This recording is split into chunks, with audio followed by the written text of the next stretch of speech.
Market का पंचनामा में आप सभी का स्वागत है। मैं हूं वरुण दुबे और मेरे साथ है आशीष वर्मा। और आशीष, आज का बाजार तो काफी हद तक डायरेक्शनलेस बाजार लगा मुझे। किसी का मूड ही नहीं था लगता है ट्रेडिंग करने का। आपकी बातों से आपका भी मूड नहीं लग रहा। जिसने तो शुरू करा एकदम एक ही पिच पे चलते चलेगा, मुझे लग रहा है आपका भी मूड गड़बड़ है। आज मार्केट में कुछ था ही नहीं, ऐसा लग रहा था क्यों ट्रेडिंग कर रहे हैं। 10-20 पॉइंट ऊपर, 10-20 पॉइंट नीचे, वही चल रहा था। सबके सब इलेक्शन में वोट डालने गए लगता है। हाँ, 91 कॉन्स्टिट्यूएंसीज के तो गए होंगे। हाँ नहीं, अब ये तो बात सच है कि थोड़ा सा चॉपी हो रहा है बाजार। वोलेटाइल सेशन देखने को मिला। खैर, आज एक्सपायरी का दिन भी था, वीकली ऑप्शन एक्सपायरी, ध्यान रखें। ज्यादातर हम देखते या तो ऊपर जाते हैं या नीचे जाते हैं, कहीं नहीं गया। नीचे से रिकवर हुआ ना, और क्या चाहिए आपको। नहीं तो चॉपी तो है बाजार। अच्छी बात है इस बाजार की, जो हम नीचे की तरफ दायरा मेंटेन कर रहे हैं 11,550, आज भी वो दायरा प्रोटेक्ट होता हुआ नजर आया। और ये हफ्ते दूसरी बार है उस लोस की सैंक्टिटी को हमने मेंटेन करा है। 11,550 मंडे को था और आज भी इस वोलेटिलिटी में हमने उस लेवल को ब्रीच नहीं करा। आज 11,550.5 लोस थे, तो लेवल्स के अंदर है बाजार अभी भी, ये तो सच है। पर थोड़ा सा कॉशियस रहने का वक्त है, क्योंकि आप ये दूसरी बार उन लेवल्स को रिटेस्ट करने की कोशिश थी। और एक बात इंपॉर्टेंट ध्यान रखें, इन स्तरों के आसपास अब क्योंकि सबको पता है कि लेवल्स के आसपास आपके स्टॉप लॉसेस खड़े हुए हैं, तो मेरे ख्याल से लार्जली सबके स्टॉप लॉसेस यहाँ पे खड़े हुए हैं। एक बार वो नीचे का लेवल टूटा तो दिक्कत, वो अनवाइंडिंग का प्रेशर। हेमंत बुला रहे हैं आप लोग। हेमंत आइए, आप कुछ कहना चाहते हैं। आज आशीष जो आपने वो कहा था ना कि एक दिन ऊपर एक दिन सही हो गया। अब कल ही फिर बोलेंगे ऊपर नीचे ऊपर नीचे, कल गिरेगा। बाजार एनालाइज करना बहुत इजी है। कोई टेक्निकल देखने की जरूरत नहीं है। नहीं, अच्छा, 11,550 वो इंपॉर्टेंट लेवल्स हो गए नीचे की तरफ डिफेंड करने के लिए।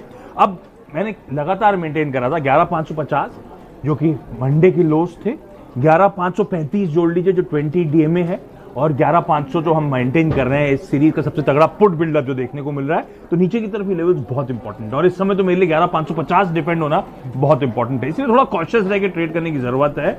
और अब छोटे दायरे में छोटी रेंज के लिए ट्रेड करें। और थोड़ा जैसे मैंने, अच्छा अभी तो नहीं, मैं इससे पहले कुछ रिकॉर्डिंग कर रहा था, क्योंकि कल एक वीकेंड से पहले का सेशन, उसके साथ साथ दो दिग्गज आईटी कंपनीज हैवी वेट्स हैं, इनका बाजार बंद होने के बाद आंकड़ा आना है, नंबर्स आने, रिजल्ट्स आने, तो मेरे लिए मंडे के लिए बहुत मुश्किल हो जाता है, चैलेंजिंग हो जाता है। इसलिए कल बहुत सीमित दायरे में, मुझे लगता है बहुत में तक गट्स होंगे कि आप over the weekend trade carry करो, क्योंकि इतने हेवी वेट्स पूरे बाजार का मूड बराबर बिगाड़ सकते हैं। इसीलिए थोड़ा सा कॉशियस रहने की जरूरत है कल के ट्रेडिंग सेशन में। स्टॉक स्पेसिफिक एक्शन तो आज भी था, कल भी भरपूर रहेगा, तो उसमें ज्यादा फोकस कर लेंगे। हालांकि इस समय मुझे अभी भी कॉन्फिडेंस है कि वो 550 जो मेंटेन करा है, उसकी सैंक्टिटी मेंटेन करी है, तो मेरे लिए मन तो अभी भी लॉन्ग जाने का ही। अगर मैं ट्रेडर हूं, कंपल्सिव ट्रेडर हूं, तो अभी भी मैं उन लेवल स्टॉप लॉसेस के साथ या 535 के स्टॉप लॉस के साथ इस कल लॉन्ग करने का मन बनाऊंगा, स्ट्रीट को देख, स्क्रीन को देखकर।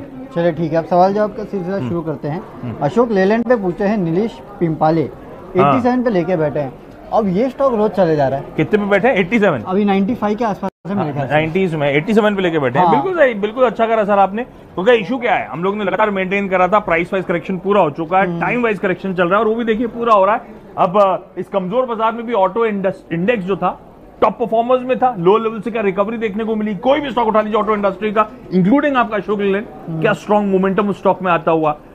तो अब समझिए आप, ये करेक्शन जो आया था लॉजिकल था, क्योंकि मंथ ऑन मंथ बिक्री के आंकड़े कमजोर हो रहे थे। कमजोर होने के पीछे कई सारे रीजन थे, कंज्यूमर सेंटिमेंट वीक होना, वो एनबीएफसी की लिक्विडिटी क्राइसिस आना, है ना, वो सेल्स डिफर करना, वो सब कुछ रीजन जुड़ गए थे।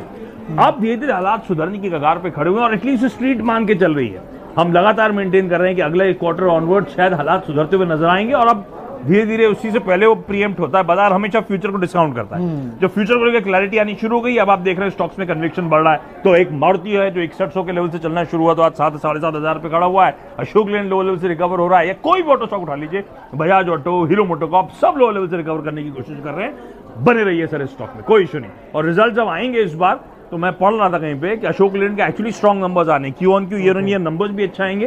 और अभी तो नंबर्स ऐसी तस्वीर रिफ्लेक्ट नहीं करेंगे, नंबर्स जो Q1 FY20 के आएंगे उसके ऑनवर्ड हालात सुधरेंगे।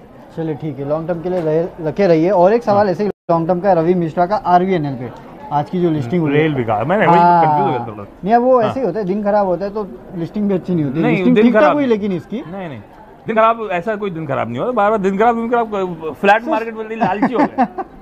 दिन खराब क्या है, सही तो है दिन में, क्या प्रॉब्लम है? The best take money, the bulls take money and हाँ ठीक है, ये वो हाल था। नहीं ऐसा कुछ भी नहीं हुआ आरवीएनएल में, ऐसा कुछ भी नहीं हुआ। आपकी बाइंग क्या थी आरवीएनएल में? ₹19 की होगी issue price। 18.5 की है ना। अच्छा, मैं हाँ, रिटेल हूँ, 50 पैसे का डिस्काउंट मिला हुआ है, 19 पे भाव मेंटेन हुआ, क्या दिक्कत है।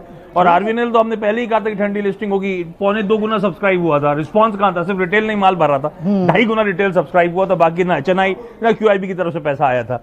तो आरवीएनएल एक ठंडी लिस्टिंग एक्सपेक्टेड थी। आरवीएनएल को लेकर इसके बीच में वो एक और कौन सा आईपीओ आया था, वो क्या नाम था उसका, मेडिकेयर, मेट्रोपोलिस, इन दोनों को लेकर हमने कहा था कि सबसे ज्यादा कॉन्फिडेंस पॉलीकैप पे आ रहा है, ध्यान रखिए वो एक अच्छी लिस्टिंग मैं अभी भी एक्सपेक्ट करता हूं, बाजार का मूड अच्छा रहा तो। बाकी दोनों एक्सपेक्टेड है कि ठंडी लिस्टिंग होंगी, और आरबीएनएल तो बिल्कुल एक्सपेक्टेड था एक ठंडी लिस्टिंग होगी, और ऐसा कुछ घबराने वाली बात नहीं है। अब वो रेलवे स्टॉक्स को लेकर कभी कभी सरकारी एकदम से मोमेंटम लौटता है, तो ये बिल्कुल एप्टली प्राइस था, और इसीलिए वैसी लिस्टिंग भी हुई है, वैसी रिस्पॉन्स भी मिला था, इसीलिए ज्यादा घबराए ना। आपने अगर सोच के कुछ लिया था, लिस्टिंग इनके लिया तो जो मिला था आज निकल जाना चाहिए था, तो लॉजिक क्लियर है मेरा। और अगर रखा ही तो लंबी अवधि के लिए, तो फिर वो रिस्क आप कैरी करिए, क्योंकि मैं मानता हूं जैसे राइट्स कभी कभी आप देखते हैं एकदम से उछाल देखने को मिलता है, इरकॉन में कभी भी उछाल देखने को मिलता है, मोमेंटम स्ट्रांग होता है। आरबीएनएल है तो अच्छी कंपनी, पर वो राइटली प्राइस है, इसलिए मेरे लिए इशू था। चलिए ठीक है, अगला सवाल Rahul Kumar south Indian bank पे भी पूछे हैं। आज चला है शायद वो, है ना, वायदा में भी चला तो अच्छा, हाँ मुझे याद आ रहा है। अब साउथ मुझे अब ये रीजनल बैंक जो हैं, ये सब रीजनल बैंक्स की कैटेगरी में आते हैं, और ये सब अट्रैक्टिव लग रहा है मुझे। और इसमें सबसे preferred but south Indian bank है, इसीलिए क्योंकि कहने के लिए तो फेडरल बैंक ज्यादा बेहतर प्लेस्ड है एसेट क्वालिटी के लिहाज से, ग्रोथ नंबर्स के लिहाज से, पर उस लिहाज से उसको वैल्यूएशन भी मिले हुए हैं। मेरे ख्याल से अगर मैं FY20 FY21 के हिसाब से प्राइस टू बुक देखूं तो फेडरल बैंक 1.5 टाइम्स पे चलता है इस समय, तो एप्टली प्राइस्ड है। ये जो साउथ इंडियन बैंक है मेरे ख्याल से 0.7 0.8 टाइम्स के आसपास है, और उसके पीछे वजह है क्योंकि इसकी एसेट क्वालिटी पिछले क्वार्टर में डिटोरिएट हुई है, ध्यान रखें। तो एसेट क्वालिटी वोलेटाइल हो रही है इस बैंक की, इसीलिए इस तरह के वैल्यूएशन हैं। पर जिस तरह की मैनेजमेंट कमेंट्री आई थी लास्ट क्वार्टर में, क्या कहा था उन्होंने कि हालात यहां से सुधरना शुरू होंगे, इनका ना टेलीकॉम जो वरुण का सेक्टर है खराब कर रहा है, ऐसी कई सारे जो और सेक्टर्स है, पावर वगैरह, इसमें इनका कोई एक्सपोजर ही नहीं है। तो एसेट क्वालिटी डिटोरिएट होने की कोई रीजन, हाँ एक इशू उन्होंने बताया था एसेट का, एक इंफ्रास्ट्रक्चर प्रोजेक्ट का, वो क्लियर है, बाजार को पता है वो Q4 में उसका थोड़ा सा पेन आना है, उसके अलावा कोई इशू है ही नहीं। तो इसीलिए मुझे लगता है साउथ इंडियन बैंक इन लेवल्स के आसपास अट्रैक्टिव हो चला है, मूड सुधरा, सरकारी प्राइवेट बैंक में बाइंग आई, तो इवेंचुअली स्टॉक 20 के ऊपर जाना चाहिए, इसीलिए मैं तो मानता हूँ रखिए आप। चलिए ठीक है, इसको तो रखिए, लेकिन सन फार्मा भी रखना चाहिए क्या? 11 ऑब्जर्वेशन आ गए अब तो। हाँ वो प्लांट के क्या करें, आज खबरों में था फॉर्म 483, पर ये मेरे ख्याल से नेटवर्क ने एक्सेस करा था वो फॉर्म की, खबर तो हमें पता थी कि है ना वो यूएसएफडी की जांच हुई थी। अब सन फार्मा में थोड़ा सा एक कॉन्ट्राबेट के तौर पे कह रहा हूँ, ओके, सारे इश्यूज आपको बताएं क्या इश्यूज हैं। कॉर्पोरेट गवर्नेंस का, विसिल ब्लोअर का इशू क्या था, आदित्य मेडिसेल्स को लेकर, है ना, और यूएसएफडी, मैं बताता हूँ यूएसएफडी की प्लांट में गाज वाज गिरना, ये सब प्राइस में है। सन फार्मा के अंडर परफॉर्मर रहा है, कितना पिटा है स्टॉक। अब जो आना है मेरे को लगता है वो पॉजिटिव्स है। मुझे ये भी क्लियर है कि Q4 के नंबर्स खराब होंगे, क्योंकि मैनेजमेंट ने भी अपडेट दिया आपको कि आदित्य मेडिसेल्स की जगह हमने अपनी सब्सिडरी डाल ली है, वो सब्सिडरी में बिजनेस ट्रांजिशन हो रहा है। अब आदित्य मेडिसेल्स की जगह वो सब्सिडरी जो होगी कंपनी की होली ओन सब्सिडरी, वो काम करेगी, तो उसका पेन आएगा। ये खबर अच्छी है, मैं तो कहता हूँ आदित्य मेडिसेल्स को लेकर ही बाजार में इशू था ना, वो इशू जा रहा है, तो अब वो पेन मुझे पता आने वाला है। वो पेन आने के बाद से हालात सुधरना शुरू होंगे। सुधीर वालिया साहब को लेकर इशू थे, कल को वो अगर हटते हैं, मैं कुछ भी, अब सारे कंसर्न मेरे लिए भाव में है। ये यस बैंक जैसी स्टोरी मिले, हाँ यस बैंक फंडामेंटली कुछ नहीं बिगड़ा था, यहाँ फंडामेंटली बिगड़ा था, बस ये अलग है, लेकिन भाव में सब कुछ नजर आ रहा है। तो इसीलिए मैं पेशेंटली, अगर अभी लिया हुआ है, रखा हुआ है, तो मैं पेशेंटली वेट करूंगा। फ्रेश एंट्री के लिए मैं थोड़े से जो मैं पॉजिटिव जो इंडिकेट करने की कोशिश कर रहा हूं, अगर वो अनफोल्ड होना शुरू है तो मैं रखूंगा इस स्टॉक को। पर मैं मानता हूं लाइकली कि अब इस भाव में बहुत पेन ऑलरेडी रिफ्लेक्ट हो रहा है। समय कितना लगेगा पता नहीं, लेकिन ये could go on the upside. Okay चलिए ठीक है। आज का मार्केट देख के वैसे आशीष सर भी दुख रहा था और जान भी जा रही थी। आज आपका मन नहीं था, बकवास कर रहे हैं ऐसे ही हाल था आज बाजार कैसा भी होता है, आपका मन ही नहीं कर रहा, काम लग ही नहीं रहा सुन के। अमृतांजन और HDFC लाइफ, इसमें क्या हुआ? इसमें प्रॉब्लम क्या थी, चले तो क्यों चले? अमृतांजन तो इसलिए चला क्योंकि हेमंत स्टॉक 2020 में डाला था। ओके ठीक है। और HDFC लाइफ, अच्छा एक एक कर, HDFC, अच्छा नहीं HDFC लाइफ तो दो स्टॉक बताता हूँ। अमृतांजन तो खैर एक बहुत इंटरेस्टिंग स्टोरी है, ये आपने आइडेंटिफाई करी थी अगर मैं सही हूँ तो, है ना। उसके बाद हमने जैकपॉट के तौर पे हाईलाइट करी थी। अमृतांजन के लिए एक बात ध्यान रखें, जब हमने हाईलाइट करा था तो एग्जॉशन आया था 350 के आसपास के, उसके बाद वो जितना चला था, हाँ फिर हाईलाइट करा, फिर चला, अब वापस उस रेंज को बेस बना रहा है उस लेवल पे 300 के ऊपर नहीं, लगातार उस लेवल के ऊपर टिका हुआ है। अब इम्पोर्टेंट ये मेरे लिए कि जो 350 का प्रीवियस हाई बना के, पीक बना के एकदम से क्रैश हुआ था, अब वापस उसे चैलेंज करने जा रहा है। Okay. तो अमृतांजन फंडामेंटली स्ट्रांग है, गजब की कंपनी है, बहुत पुरानी धंधा है जो हम सब जानते हैं, बहुत बाम पुराना बाम का brand है। ना, हाँ बहुत पुराना, सालों दशकों पुराना और धंधा हम सब जानते हैं। और अब डाइवर्सिफाई कर रहे हैं ये लोग, तो स्मार्टली अब न्यू एज बिजनेस बनने की कोशिश है। ज्यादा इंपॉर्टेंट अब वो सब छोड़ी धंधा वंदा 350 की बार ब्रीच कर देता है तो मुझे लगता है नया फ्लोर खुलेगा, अदरवाइज 350 मेरे नियर टर्म का कैप है। Right. तो उस लेवल को क्लोजली वॉच आउट करें, उससे पहले निकलने की कोशिश करें, या फिर वहां जा रहा हो तो ट्रेल कर लें स्टॉप लॉस को। एक बार ब्रीच कर गया तो अच्छी तेजी, नहीं तो अटकेगा। HDFC लाइफ है जी, तो एचडीएफसी की सारी ग्रुप कंपनीज को तो हम कहते हैं अच्छी पेडिग्री के रखनी चाहिए। और एचडीएफसी लाइफ क्या हुआ, गजब का करेक्शन आया इन स्टॉक्स में, ये स्टॉक्स बहुत तगड़े, पूरा across the board life insurance companies में आपने देखा होगा बड़ी स्ट्रॉन्ग रेटिंग देखने को मिली थी। एचडीएफसी स्टैंडर्ड लाइफ में भी बहुत उछाल आया था, उसके बाद से इक्वली स्ट्रॉन्ग करेक्शन आया। अब करेक्शन के बाद स्टॉक्स कंसोलिडेट हो रहे हैं और ये अच्छे पेडिग्री कंपनीज में रह रहे कि आपको बाइंग आती हुई नजर आएगी। तो मेरा मानना है एचडीएफसी स्टैंडर्ड लाइफ तो इस समय एक फ्रेश एंट्री के तौर पे भी और है तो बने रहने के लिए, कोई इशू नहीं है इस धंधे में, बेहतरीन पेडिग्री है।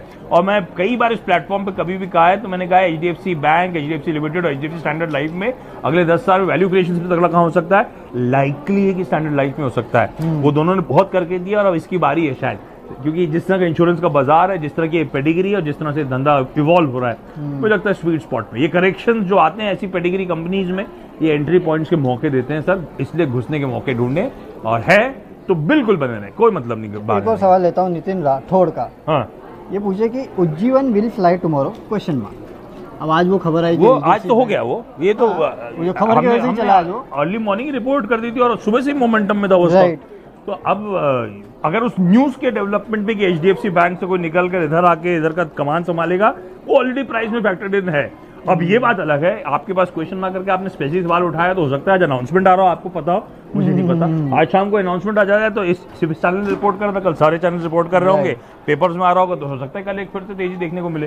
तो ये बात आज ये डेवलपमेंट खबरें ये ऑलरेडी पचा चुका है स्टॉक। अब कॉन्क्रीट अगर खबर सही में आ जाती है, रिलीज आ जाती है कंपनी की तरफ से, तो मेरे ख्याल से एक और तेजी का राउंड बन सकता है। नहीं आई तो फिर हो सकता है मुनाफा वसूली। हाँ, ये लाइकली है।